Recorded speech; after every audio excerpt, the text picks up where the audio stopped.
as we proceed To give you what you need. to give you what you need. 9-5. It's 9-5, y'all. Welcome back. Yeah. Another episode of the 95 Plus podcast. I'm your host, Anthony Ragler, Mr. Dreadhead in the lobby. Not Chance the Rapper, more like Probability the Poet. Now I'm here. And I'm here with Mr. Sexy Phone, Mr. T on the T, you know.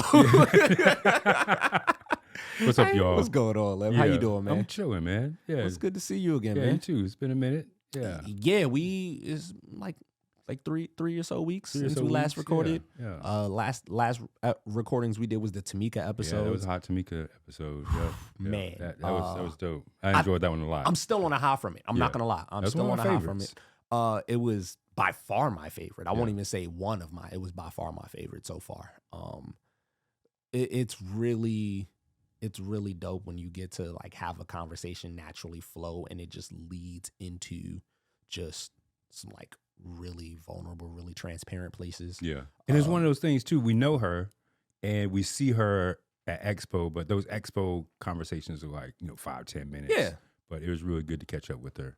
It's like when you see people at Expo or when you see people at like some of these national events, like you have passerby conversations, you might get some time to really hang out, but you'll never really delve deep. Right. So like in a lot of ways, you feel like you know a lot of people through these spaces, and then something like that allows you to like really get to know them. So like I'm actually really looking forward to us being able to do more interviews like that with just people that we find dope, stories that should be on this platform. So obviously, let's be on the lookout for some more interviews. I'll figure out who gonna come up here Tamika. next. Thanks a lot for doing Thank that. you so much. We love you. We appreciate you. We hope you enjoy how that finished product came out. And hopefully the listeners enjoyed it. Yeah. Yeah. Give us a shout. What you think? We have been getting some really fun shout outs. Yeah, we have. I reached out to somebody reached out to me. We're having very random conversation. Yeah, that's I think it's the Gamma Tweet Honey. But we're on. It's fire. That's good. Real good.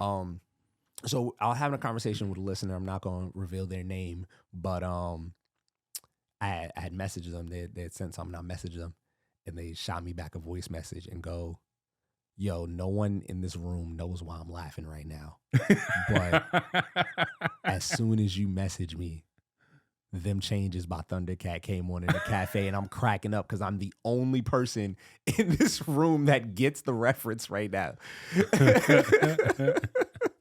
I'm just like, man, dude, like that song follows me wherever I go. Word. Yo, my boy over at J1, he dropped Bob Marley as soon as I walked in. Because I didn't see him, and I looked up and I was like, wait a minute, hold on. It can't be that big of a coincidence. Not today. And I looked over, he was over there smiling.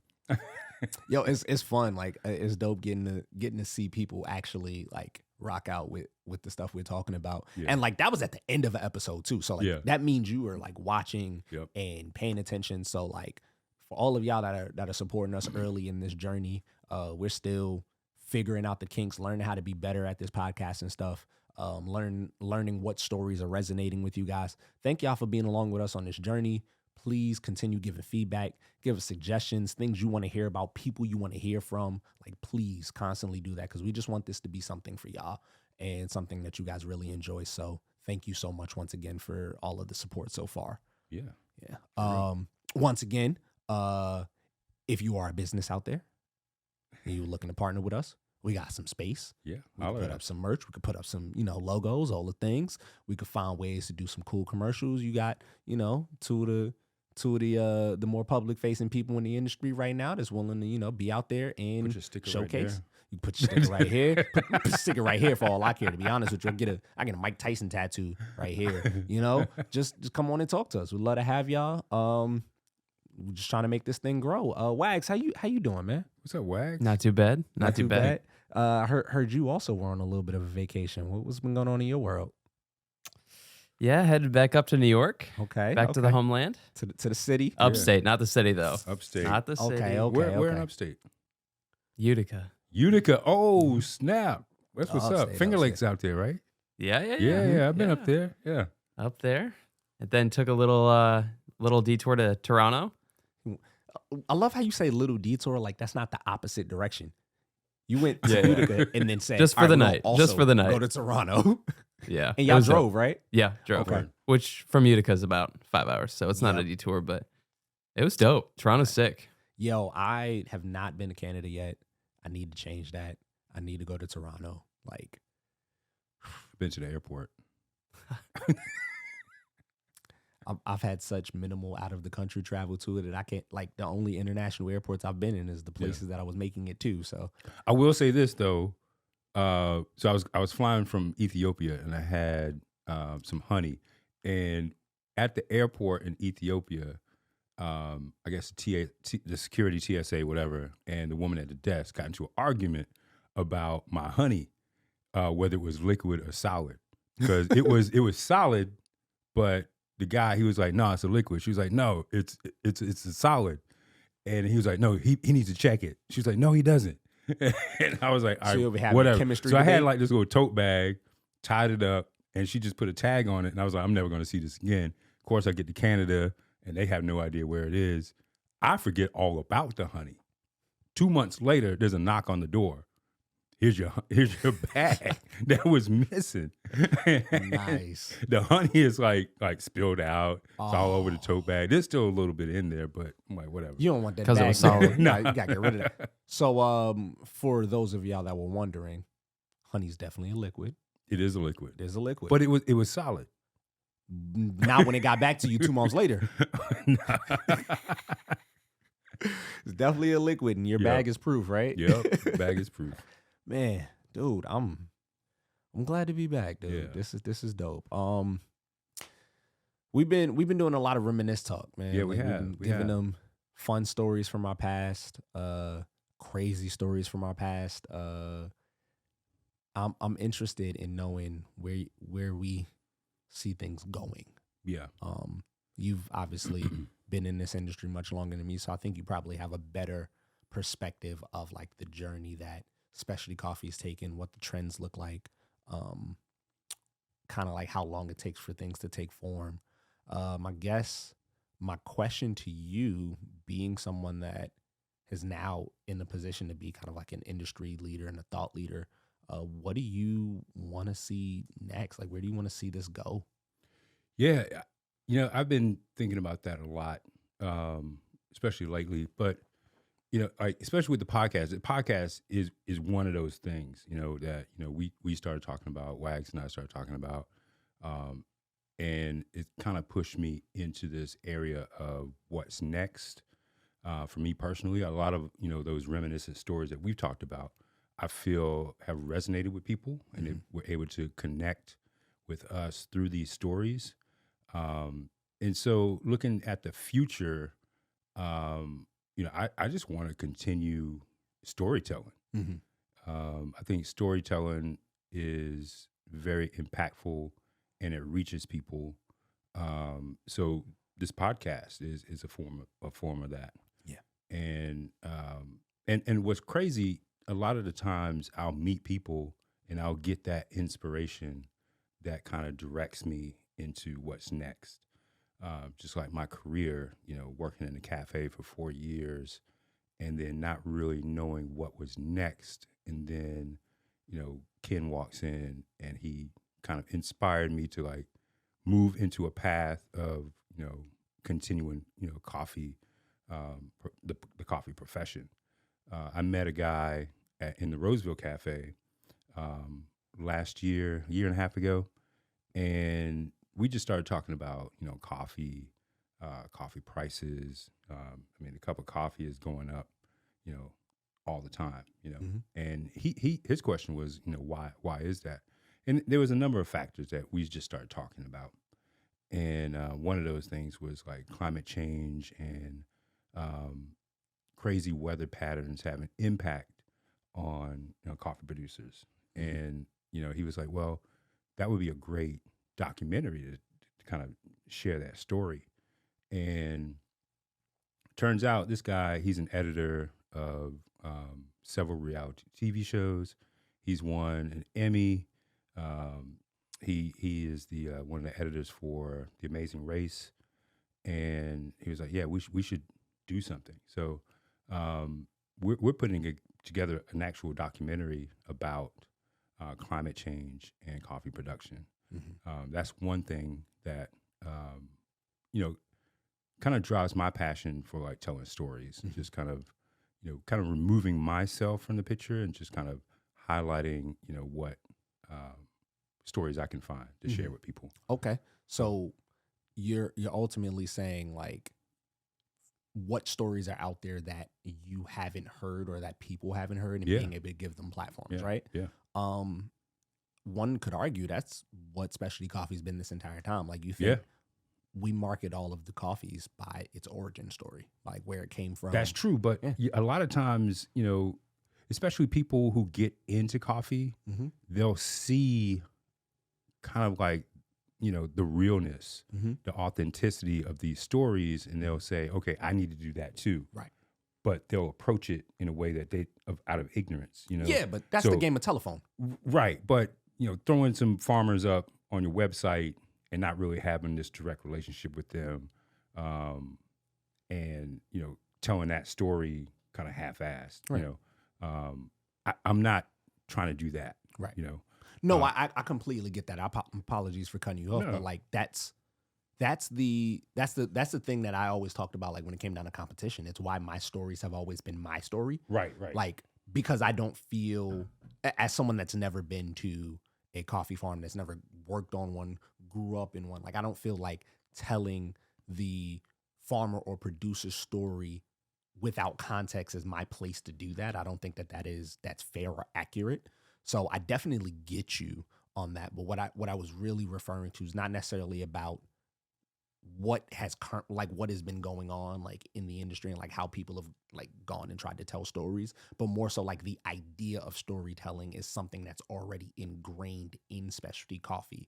So it's something that, if done properly, if spun the right way, it's already a tactic people know how to use. Right. That's really where I was going with that. Like,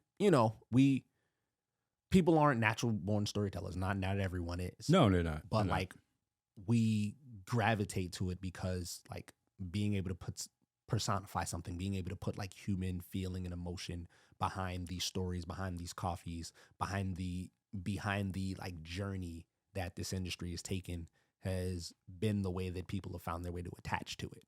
So I think that as long as we're continuing to find things that people can attach to, we'll be able to find very genuine ways to help this grow through storytelling. I want to tell stories of baristas. I feel like on that coffee supply chain, barista stories, coffee producer stories are rarely told in a light that everyone else, especially coffee consumers, can really connect with. How often do we connect with barista stories? Right. Other than the stuff that we've shared, but that's really connecting with baristas out there because they can actually relate. It can be a couple of different ways, because for me, I've gotten through to connecting with people with barista stories, like at least in America, because once again, that's the context that I have. Almost everybody has worked some type of service job at some point in life. And a lot of those stories can like connect to people that have worked retail, people that have worked, people that have worked in clothing stores, people that have worked, food industry. Like, you have these camp counselors, you have these experiences dealing with people. It's like how Abbott Elementary is a show. Oh, that's like a dope show. Oh my God, I love that show. Right, because it's like, it's so relatable to be like, oh, this is what happens in an elementary school. And like, not everybody has worked as a teacher or as like a para inside of a school, but like, we've all been around the hijinks, whether we're a parent that his kids go to school or we've seen it happen when we were in school, like our siblings have dealt with it. So like, you can find ways to relate to people, even if the story is coming from a direction that isn't theirs. I think the thing that I'm interested in seeing the industry do better is not rely on pulling at heartstrings. I don't think that is necessarily like beneficial to the industry to tell the like sob story of like, this poor farmer has done da-da-da, because like the truth of the matter is, we don't necessarily know like the full extent of like what a coffee farmer is going through or what their stories are. Like, I think that people get so used to telling that one narrative of like, this is why we should care. And it's like, there's more to these people. They're not a monolith, you know? Yeah. So like being able to take the time to really delve into what makes these people special, these people unique, what makes this story important, will help like resonate with the average everyday like listener who doesn't necessarily care about specialty coffee or care about like where it's come from. Like we'll find ways to make people care without having to rely on the, you know, the infomercial through the arms of the angel style storytelling. You know, like man, in like, the arms. like I don't need Sarah of an McLachlan angel. during my barista competition, you know? Like, Yeah, I met these farmers a couple weeks ago in Colombia, and their lifestyle is just mad simple. They don't need a lot. They don't want a lot. Right. They have 3 sons who are adults, and they're living their lives. And you know, they live on this small farm, growing coffee, growing other things, other plants. And one thing that struck me in the conversation with them, Gladys, Hernando's wife, she was like, you know, we produce coffee, and after, you know, we grow it and sell the cherry, we have no idea what happens to it. We don't know where it goes. We don't know, you know, how it's used. And that hit me. It's like, because there are a lot of baristas that really don't understand where the coffee comes from, Right. you know? So being able to tell those stories, and by the way, that conversation just turned into me like pulling up pictures of the cafe, baristas, Right. customers coming to get coffee, latte art throwdowns, stuff like that. And they just got super excited, you know? Yeah. And so it's like, you know, those kind of stories, being able to share those can have like an impact on our community, I think. So, You're bridging the gap. storytelling, yeah. You're bridging the gap because like baristas, consumers, they don't necessarily know that beginning story. And there's a lot of times where the farmers and producers don't necessarily know the end story. So it's like kind of bringing that middle ground, because you'll never know where like you find those really fun through lines, you know, where you can create commonality, where you can kind of keep the ceremonial part of coffee alive by bridging everyone that's part of that process. Yeah. So, and a lot of consumers, they'll just look at themselves, well, I'm just a coffee drinker. I'm just a consumer. But you're not just a consumer, because you have control of where your dollar goes. Right. You know, you can invest your dollar into a company that really cares and feels driven and a part of that coffee supply chain, because as a consumer, you are a part of that supply chain. You know? right. I mean, but that is, and pardon me for being, you know, a foolish American here, but like in some ways, like you can also be just a consumer, and that's okay too. Like, what about, for me, what's always been important is like, what is the through line in this that makes this matter to you with the things that you value? Because there are some people that just want Dunkin', just want Starbucks, just want a place that is going to give them cheap and good enough. And not to say that there's anything wrong with that. It's just a matter of like, how do we make this more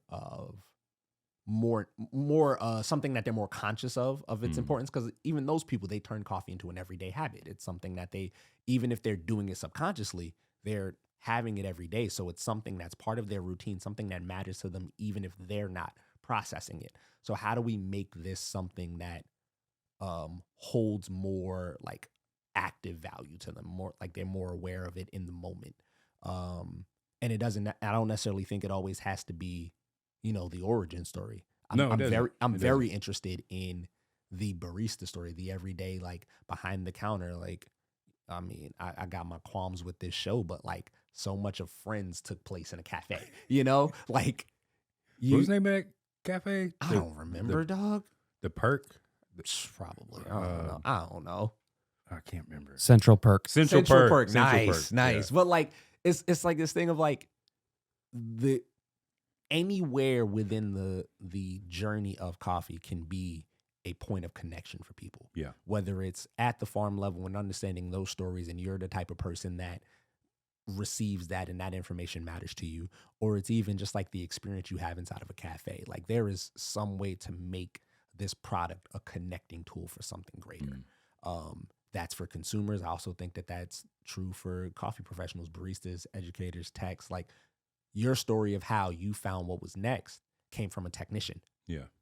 And you didn't come into CC as a tech. You came in as person on production, but you applied what, account manager position, I believe, or something. No, I applied. Well, I went in to apply for tech, but it was already filled. So the only thing that was available was production. Got it. Yeah. So like, even still, like, different realms of the industry, different job titles, different like trades. Yeah. But that connecting tool came there for you from something that was relatable in that moment. You know, I think that we can do that for everyone across both the supply and the demand chain. Yeah. I want to get more baristas kind of telling the full story of their experiences. You know, like, we sitting here talking about some of the crazy stuff that we've experienced in cafes, and like, you more than me, man. You had some wild stories, bro. I worked in cafes, and that's what's crazy, because there's so many. There's like 1,000,001 stories out there. It's 1,000,001, and like, mine's aren't even the wildest. Like, because I can think of things that happen with like people that I care about, and just be like, ain't no way. You know, like, there are so many dope people to interact with. And then, like, we're all, and I said this in my routine this past year, but we're all a product of the experiences that have happened to us. So, like, it's not just like, hey, I experienced this thing and this is what connects us, but like, this experience with the context of who I have been my entire life leading up to this moment colors this experience a certain way. So, like, thinking about the people that I've come across in cafes, that I've worked with as coworkers, the people that I've come in and serviced their machines, helped them open their cafes, whatever it may be, their experiences inform what things stick with them. Yeah. So just being able to find those through lines so that more people are able to go, oh, I resonate with this, is something that I'm excited to do. Yeah. Yeah. So, I mean, that's the future for me. Just finding mediums to tell stories. I mean, some people suggested that I write a book. Okay. And my boy Propaganda, I didn't realize he had a book out, man. So he did Terraform. It's like the cold brew. But he did a book before that. Okay. And it's all like poetry. It's pretty dope. So I picked it up, started reading it. Okay, I'm gonna have to check that out. Yeah. Send me down. You're a poet. I'll give you the book after I'm done with it. Okay. Yeah. Oh. But yeah, maybe that's on the docket. What's your future looking like? Man, what are you thinking about? Because I mean, you're involved in other things other than coffee. Yeah. And I mean, interesting. Mike, got you. I mean, interestingly enough, I've had interactions that, like, one of the things about coffee that I really love is that it can be a placeholder for just like experiences, like the way that like people go out and say, hey, let's go get a drink together, or hey, let's go grab some food. Like, just going to like commune over coffee is just like a very like regular thing. So I actually remember being in DC not too long ago, at an event, like an esports event. And one of the people that work with the NBA was talking to a friend of mine. He's like, yeah, man, let's go grab some coffee at some time. And I'm like, oh, you're a coffee drinker. I used to actually live out here for a while. I know some dope spots. Like, let's go hit up some spots. And I actually got to take someone from a completely different world to one of my favorite cafes in DC. And like, we got there, we got some coffee, got some food. And next thing you know, we were sitting there for like 3 hours just talking. And it's really, once again, it's really dope how coffee can be this really subconscious connecting tool for so much. I'm interested in seeing how I can continue doing that, because what I've always cared about in coffee has been how this impacts people. That like, I'm fine with it being an accent piece in the background. It doesn't always need to be at the forefront of the experience for me.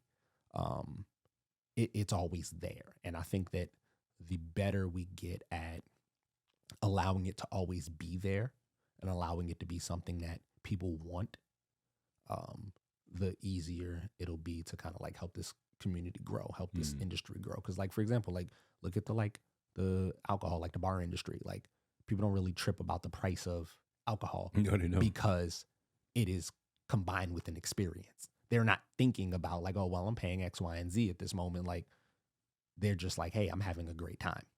So like, it doesn't necessarily have to involve people getting drunk. It doesn't have to involve you like partying or anything like that. But if we're able to make having these communal experiences just commonplace, just normal for more people, more people are comfortable being in cafes, more people are comfortable going out and having a amazing coffee experience while having another life experience. That's really what I would like to see. Like, make it more commonplace and just more regular across the board. Right on. Yeah. Does that mean I'll still be in coffee? We'll see. I would like for it to be because, like, I think that as long as I am here, I'll always have some roots to be able to come back to and always like ground myself. So like, no matter what it is that I do, similar to how like before I got into coffee, anything I did in coffee was rooted in like, can I bring this back to where I am from and make it matter to them? If no matter what I do, if I'm able to make this matter to the people that I've interacted with in the coffee industry, and like this be beneficial here while still also fulfilling my original goal of making this matter to the places that I grew up in, I feel like all of that can connect at the same time, and this can constantly be just a thing that feeds each role, you know. Like, I'm doing something in another industry, but I'm still feeding into the coffee industry. The coffee industry still feeding into the places that I've like grown up in, and like all of these things can constantly grow and like grow concurrently. Right on. So that's what I would love to do. Dude, I've been in it so long, I don't know what else I would do. Really? Yeah, I don't know, man. It's kind of like music, right? I did music so long that I felt like, you know, coffee was the next thing, and I'm going to focus on coffee, right? But somehow music kind of crept back in there. And it's not like I turned it off or anything. It's just like, you always listen to music. You know, some people don't, but I find those people extremely weird. I'm not gonna lie to you. If you just don't listen to music, like, I met somebody like that, and we just got into this debate about, you know, I don't know. I just can't imagine my life without music. But, but yeah. So I mean, being in coffee for 20 years, I don't know if there's another industry out there that I would get into from the start, you know? Right, yeah. You want to start from like square one. Yeah. And plus, I'm a little too old to do that, maybe. You say that, but we've seen crazier. We have. I mean, I'm not trying to say like, I mean, there's a debate going on, like MCs should hang it up in their 30s. Yeah, if you haven't made it, right? Right. Yeah. But there are like rock stars out there who are still playing music well into their But that's because they made 50s. It already. But no, they're talking about cats who've already made it. Like, okay, I haven't seen that debate as much. You haven't seen that? I've seen more of, if you haven't made it by X amount of time, right, chalk it up. Well, you know, yeah. It's like, all right, we get it, brother. But no, there's like some the younger generation, they're looking at their careers being like in their 30s. Right. And then they're done. And I'm like, really? Because, you know, if you make it, you make it, right? Right. You should still play music. You should still be on the mic. If you can still be on the mic, you should still be on the mic. I guess the reason a lot of people say that is because it's really hard to break into in the older generations like crowd. So like when you're making music or you're making content, videos, movies, TV, so on and so forth, you have to appeal to the larger target audience to be able to get on. So like after a certain age, how are you connecting to a group that much younger than you? That seems pretty difficult to most people. Like rap music, Nas can't come out today. Like a new Nas for a younger generation. No, right. Not for a younger generation, but like a new Nas at Nas's current age to your generation, right, can't come out. Like he would have to resonate with the younger generation, which would mean you would be talking about things that resonate with them. And you probably shouldn't be 50 doing that. Like if you were 50 and your music can resonate with 20-something-year-olds, you've been doing something wrong for about 2 decades right now. So I get it. Maybe 3 decades. Yeah, maybe, right? But like what I will say is one thing that has been very constant in my life is even though I have like transitioned industry to industry, I don't like necessarily calling that, but it's like just styles of practice of like things that I've done, and they've like transitioned into different spaces. I've always found how the skills and the experiences that I've had in one place becomes very transferable in another place. Like, for example, the public speaking, spoken word, transitioning into being a barista, being customer facing, being a salesperson, being a competitive barista, where like these skills I learned in another place has helped me develop to be better here. So anywhere that I may go, if I do go somewhere, I'm always going to call back to the things that I've learned here. Right. And I think that as long as I always value the industry that I've come from that's like helped me matriculate, there's ways for me to always like pay it back to the space that. All right, here's a question for you. Go for it. Here's a question. All right, so in 10 years, Uh-huh. my kids will be at an age where I don't have to be there constantly that I am now. Mm-hmm. How would it be? How would it look at 63 coming back to barista competition?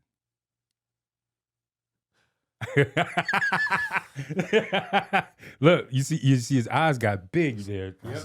Yep. I mean, hear me come out. on. No, hear me out. Let me cook. Hey, you said. Let me cook. I got you. All right, go ahead. I got you. So I don't think, and this is specific to barista competition. Okay.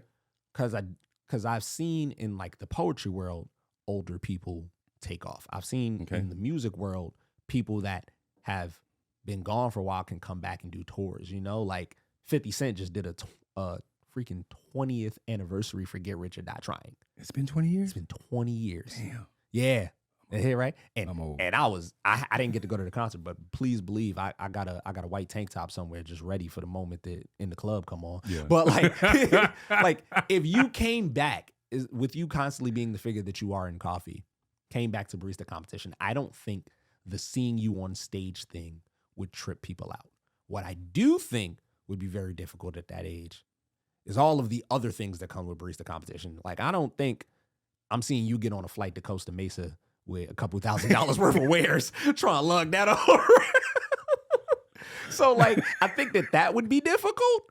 But, like, I think people would be excited because you would still be, you know, relevant to the space. Kind of like in the case of the 50 Cent thing that I just brought up. Like, 50's still relevant. Like, he's become a producer. He's, like, doing TV, movies, things of that nature. So, like, coming back to this thing, it's not super foreign because his target audience still exists. Right. And then, like, he's found a way to resonate with a younger generation by switching into a different trade, which was television. Okay. So, like, I think we do something like this, constantly having these conversations, opening this space to be able to have more fellowship and more amazing stories for coffee professionals coming in, and this be a thing that like people really attach to, coming back and going, hey man, I'm gonna do one more year just because I can.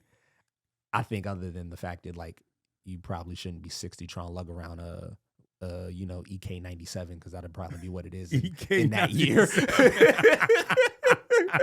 Other than that, I think the Bentwood 2000. Yo, could you imagine like what? You know what? Where would coffee be in 10 That's years? what I was just about to say. Especially Like, could you imagine all the equipment? Yeah, what would be like the sponsored equipment for World Barista Championships in like 2062? Man, super automatic. You think a super automatic would make it to the barista competition? Maybe. Imagine it's like who could just program it the best. It turned into like the DJ battles on the like NPCs. Yeah. We're like now it's just can you put the best recipe in? Like it'd be crazy. Well, maybe there wasn't a sponsor. You bring your own espresso machine because home espresso machines have advanced so far in like 10, 15 years. Somebody pulls out like a pocket espresso machine that's like this big, but can make everybody. I made this espresso machine myself. The Flair I did the 17. research. I worked with this engineer. The whole presentation was just flip on it. Yo, you'd be confused. It turns from coffee being a science fair to coffee being a robotics tournament. Everybody has their own greenhouse, growing their own coffee now. Yeah, coffee. That's definitely what they're gonna grow. That's definitely what they're gonna grow. No, just like earlier, you was like, yeah, they grow other stuff, other plants. Other things, yeah, other plants. Yeah. You know how it is. Coffee, in Ethiopia, they started replacing coffee with khat. Khat is this narcotic that grows fast, sells like crazy, and can make way more money on it. It's basically a drug. It's actually a problem in Ethiopia. But yeah, I mean, something I didn't know. Yeah, grow other things. So yeah, no, I'd be interested to see where this industry takes us. Like, I think for us, it's going to be really fun to just like let everything happen, like just tell these stories and just kind of see where it leads us. Because storytelling just allows you to meet really dope people, and you can kind of watch the trajectory change. Like as you meet this dope person, you learn something new. You pick up pieces as you experience life, and like who knows where that's going to take us to. So like I said, it's part of why I'm really excited for us to have more conversations. I give a little tidbit. This will definitely come out after it happens, but our next recording is actually going to be our first ever live show. Yeah. Working on who the guests are going to be for that. Speaking of competitions, it's prelims. It's going to be at our prelims. We're going to host it at the Roastery. Get some real fun stories going, but also like to have that fellowship happen in the room. I've always likened this podcast to having people sitting in the living room with us. Yeah. So like it'd be dope to finally have people sitting in the living room with us for once and just kind of see where it goes. Cause like we know some amazing people. Like I think some of my favorite experiences in like hyper coffee spaces, the expos, the coffee fest, so on and so forth, is like the after events. Yeah. When we all in a city that we ain't got no business in. So now we at some restaurant or we at somebody's Airbnb 20, 30 deep, just shooting the breeze, chopping it up, laughing, playing music, telling our stories from our respective pockets of the world. And those end up being the moments that you never forget, you know? Yep. So like I think of Kansas City 2019. Oh yeah. We went to Messenger and we're up there on that roof, man. It was wild up on that roof. It was great. That was the first time I had Specialty Instant because you gave us. Oh yeah, that's right. So like I remember that day, and I remember leaving from there and having time to kill before my flight. I ended up in some random record store. So once again, the coffee and music connection happens again. It's just like watching where the world takes you, man. You meet some really dope people thanks to coffee. Yep. And there was Keys to the Shop, Chris DeFerio. Mm-hmm. He did a live episode of Keys to the Shop in Knoxville. Really? Back in the day. But it was less of like what we're trying to do, like an actual audience tuning in. There was a latte art throwdown going on. He was set up inside the cafe. I forgot the name of the cafe. I think it was an old counterculture account in Knoxville. And he had like guests come in and he would interview the guests, but it wasn't like broadcast out. Right. So you can hear all the chatter in the back. It was just the feeling was really cool. Yeah. That episode. I can't remember what. That was one of his early shows. So maybe that first season when he started. So kind of like what will happen with us because this is pretty early in our journey. Yeah. So it'll be dope. Like I wanna figure out like what people are going to tell us that's going to like change how this lives. Like like even the format that we've created so far came from you guys had a conversation. Yep. Y'all had a vision of what it looked like. Then you spoke to me and I went, this is what I think it would look like. And then like we reconvened, had some conversations. You went off to have your surgery. We came back. It morphed into another thing and it constantly grows. And I think that that's what's going to happen as we talk to more people. Yep. Perfect example being that Tamika conversation, which I would have never expected our podcast to be able to do that. Right on.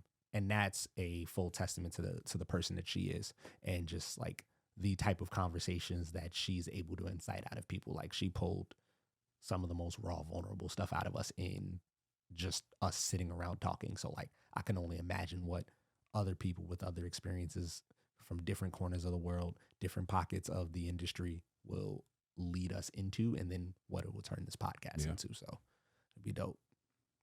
Wags, what are you looking forward to in the future, man? Yeah, I think the guests. I think having more guests on, those are the cool ones because you get just different stories. Because the two guests we've had so far, they both been from New York City, but they got their new stories. I loved Nigel, talking about the coffee cart. That was so unique. Yeah, coffee cart's dope. So yeah, I'm looking forward to having more guests. Maybe even traveling to some guests, getting some new location. Yeah. I'm saying we need to do that. We need to do that trip down to Arkansas. Yeah, for real. We're coming for you. We gotta go. It's funny. It's funny because I had said I'd never go to Arkansas. Like, really? Just messing around with one of my really good friends from that company. They were like, "Hey, when you gonna come out here, come visit?" I'm like, "Never. Nah. I got no what business I got in Arkansas? Like, what is in Arkansas? Yeah, us." And I'm like, "Yeah, all right." Like just to mess with them. And now like, I think we might come to Arkansas. They're like, yeah, okay. Yeah. So that might happen. It'd be dope. We got to get out there. We just do this in some dope places. Just almost Humans in New York style. Where you just pull up. Maybe we should road trip. Yo. Road trip. Good. What was that, like 15 hours? Do I want to do a 15-hour drive? It's tough. It hurts. Dude, I do that drive to New York all the time. But that's like what, 8, 9? Probably like 7 for you? That's my point. That's my point. That hurts. That hurts. Yeah. So you do it times 2? Yeah. Yeah. Usually my limit is like 6 hours. Atlanta. Atlanta's only 6 hours from here? Yeah. I'm going to have to make a trip to Atlanta. Dude, I'm telling you, man. Get you there quicker than New York. I don't know if it'd get me there quicker than New York because New York is just straight line. I'll be... Atlanta's straight line. Yeah, 95, 85. Take your pick. I'm gonna stick to 95. 85 got the boys be out on 85. Yeah, they be out there. Dude, but 85 would take you through Greenville. Okay. You hit up like Methodicals down there, Bridge City. Okay. Yep. Yeah, we gotta get down. Go see Portrait. Go do. Yeah. We got lots of people we need to go see. So just know we're gonna be around, y'all. We're gonna come talk to y'all. Get some dope stories. Get everybody the stories that you're comfortable sharing on air. But you never know who's out there listening, and that's something that we've gotten to learn over the past couple of weeks because I've had some really dope people reach out and just say, "Hey, like we love what you guys are doing. This story resonated for this reason, and like I want to do that for more people." Yeah, for real. So, storytelling. That's the next. Storytelling. The next that's the future, frontier. man. Yeah, it's the future. So the future is the past. Future's the past. Past is the future. Okay. Right. Yes, sir. Man. All right. We're going to make this one nice and short. We thank y'all for coming out. Nice and short. Nice and short. I mean, nah, that started a little earlier. Right. But nah, man, this has been another episode of 95 Plus Podcast. For real. Thank y'all for coming through. Peace. 2 times.